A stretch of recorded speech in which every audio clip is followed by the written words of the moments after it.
Ah, tá, mas tempo é a única coisa que o dinheiro não pode comprar. Tá, mas isso aí também é meio abstrato, tá ligado? Do tipo assim, ok, tempo não pode comprar, mas o que que isso significa? Onde é que eu aplico isso, no meu dia a dia? Por que que eu devo me importar com isso? Qual é o preço do meu tempo? E preço ou valor do meu tempo, porque valor é diferente do preço. Então, quão importante é o tempo para mim, o meu tempo, o que eu faço com o meu tempo? Isso também é uma dúvida existencial que quando a gente para um pouco para refletir sobre isso, dá até uma certa preguiça de tentar pensar isso. Mas eu vi um sociólogo, eu esqueci o nome dele, mas ele escreveu um livro sobre os ricos. E uma das coisas que ele comentou é que a maneira dos ricos verem o quão ricos eles são se comparando entre os outros é quanto tempo livre eles têm. Por exemplo, eles estão ali depois de um jantar conversando, trocando uma ideia, e aí de repente alguém fala assim: "Ah, semana que vem vamos esquiar na Suíça?".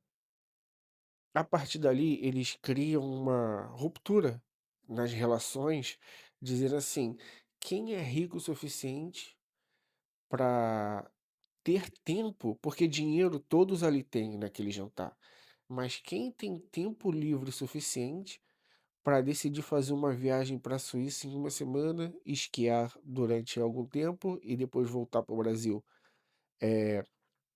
Então é sobre o tempo que eles são definidos. Outra coisa também que foi, levantada nesse estudo que ele fez, né, eu acho que é Michel, Alcoforato, eu vou deixar o nome dele aqui na descrição, peço desculpas ao autor. Ele também diz que, eh, os ricos, eles fazem atividades físicas que deixam a entender que dão a entender que eles, têm tempo livre. Por exemplo, durante um tempo, os ricos faziam atividade física, tipo ir à academia durante o dia, ou lá no Rio de Janeiro tem muito de, você ter tempo para ir na praia durante a semana, de manhã, sei lá, jogar um futevôlei de manhã, 3 da tarde, 10 da manhã, coisas do tipo. Então, quanto tempo livre você tem?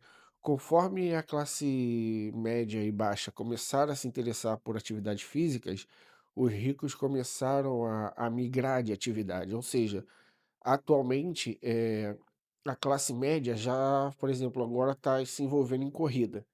Então, provavelmente você conhece alguém que agora pratica corrida, né? Isso tem acontecido, esse movimento. Então, o que que os ricos fizeram? E lembrando que o rico não é aquele seu colega que tem uma BMW parcelada, tá? É rico de verdade. O que que eles estão fazendo? Eles agora estão praticando, triatlon. Por quê? Porque você precisa de muito mais tempo livre para conseguir ser um atleta de ainda mais amador de triatlon. Então, pô, você consegue ter muito mais tempo livre para se preparar para uma prova de triatlon. Então, eh, o rico, mais uma vez, quando ele quer mostrar que é rico, ele não mostra a conta bancária, ele mostra quanto tempo ele tem livre. E esse aqui que é meu ponto. Porque nós podemos fazer, de certa forma, a mesma coisa sem dinheiro. Obviamente que aqui há trabalhos e trabalhos, eu não quero ficar aqui também, eh, dando uma de coach do tipo: você tem que conseguir economizar 20 centavos no seu cafezinho, desliga o celular, vai ler um livro". Não é sobre isso. Eu vou dar um exemplo. Por exemplo, imagina que você trabalha home office de casa e você ganha 10, o valor 10. E aí beleza, você trabalha de casa e tudo mais. Se você for para um outro emprego onde eles vão te pagar 12, 13, mas que já seja talvez híbrido, ou então onde você tenha que voltar para o escritório, o quanto de tempo você vai perder? Será que você vai conseguir manter, sei lá, sua rotina de exercícios? Será que você vai ter menos tempo livre com a sua família? Será que isso se paga? Será que a médio e longo prazo, esse valor, esse dinheiro que você vai aceitar, na verdade vai fazer com que você venda mais parte do seu tempo e no fim das contas você perdeu a verdadeira riqueza? Porque a reflexão que eu quero trazer aqui é: quanto do seu tempo você vende? E por quanto você está vendendo isso? Porque se os próprios ricos já mostram pra gente que o mais importante é quanto tempo você tem livre, dentro do seu dia a dia, da sua rotina, quanto tempo você tem para você? Quanto tempo você tem livre? E eu acho que é muito mais tentar equalizar isso e fazer uma disputa de quanto tempo dos seus dias de 24 horas você vende e quanto tempo você mantém. E quando você tira essa conta do dinheiro para saber quanto é que tem na sua conta e leva isso para saber quanto você tempo você tem livre para você, às vezes você vai estar vivendo uma vida, digamos assim, de rico, sem ter, tanto dinheiro. Mas você vai estar vivendo uma vida, rica, não uma vida de rico, mas uma vida rica.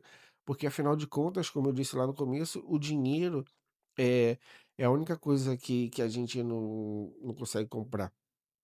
Tem alguns termos do tipo assim, os gregos, por exemplo, eles usavam 2 nomes para isso, eles usavam Cronos e eles usavam Kairos. O Cronos é a linha do tempo normal, tipo, é o tempo corrido, é o tempo cronológico. E o Kairos é o momento certo, é a oportunidade, é o tempo de qualidade. Então assim, eh, antigamente lá, né, na época dos gregos, eles já faziam essa divisão do o que que é o tempo que eu tô aqui deixando correr e o que que é o tempo que eu tô usando para mim. E é im no meu ponto de vista, né, é importante a gente identificar, eh, na nossa vida, na nossa rotina, qual pedaço do tempo que eu estou vendendo e qual pedaço do meu tempo que eu estou comprando, ainda mais que eu estou mantendo. Ainda mais quando a gente traz isso para essa ótica do o mais valioso é o tempo. Então se o tempo é meu ouro, o quanto eu estou vendendo e o quanto eu estou mantendo. E é isso que quando você começa a enxergar dessa maneira, você vê que, começa a perceber que nem tudo é dinheiro, entendeu? Para um pai de família, quanto é que custa ele ter um tempo para acompanhar um seu filho ou sua filha crescer? Quanto é que vale isso? Para alguém que precisa de uma rotina de exercícios, melhorar a alimentação ou então fugir do estresse do trânsito. Quanto é que custa ter que ficar pegando 2 horas de trânsito todo dia, eh, não conseguir cuidar da vida, não ter uma rotina saudável de exercícios e tudo mais. Quanto é que isso custa? Quanto é que isso está custando? Colocar isso na matemática, eu acho que ajuda bastante a gente a tomar decisões, de carreira. Porque é isso, tá, será que vale a pena? Aí você começa a colocar na conta, esse será que vale a pena? Será que realmente vale a pena eu sair de um lugar para ir para outro, para ganhar 200 a mais? E aí você vai começar a fazer essa conta. E você também começa a negociar melhor, você começa a se respeitar melhor, porque você começa a entender que o tempo é a sua moeda de troca. Quando o seu patrão, ele tá te comprando, ele tá comprando seu tempo. Quando tem um cálculo econômico que é assim, por exemplo, tá, quanto é que custa eh, se eu quiser pintar aqui esse cômodo, vai custar X, mas eu posso comprar tinta e pintar. Só que o cálculo econômico que eu vou fazer é: "Cara, para mim é tão barato, eu tenho tanto dinheiro que eu posso comprar o tempo de alguém para alguém fazer isso por mim, e eu não gastar meu tempo com isso". Então, essa relação de comprar o tempo, no fim das contas, é o que está também acontecendo por trás da nossa origem. Mas eu não vejo isso também de uma maneira, marxista, como uma questão do tipo: "Ah, o burguês está explorando o trabalhador, etcétera". Não, é uma relação que a gente tem para vender é o tempo, e é isso que a gente está a vender, é a nossa mão de obra e tudo mais. Tem diversas questões que você pode procurar, Mas basicamente é isso. Tente entender qual a parte do seu tempo que você está conseguindo manter.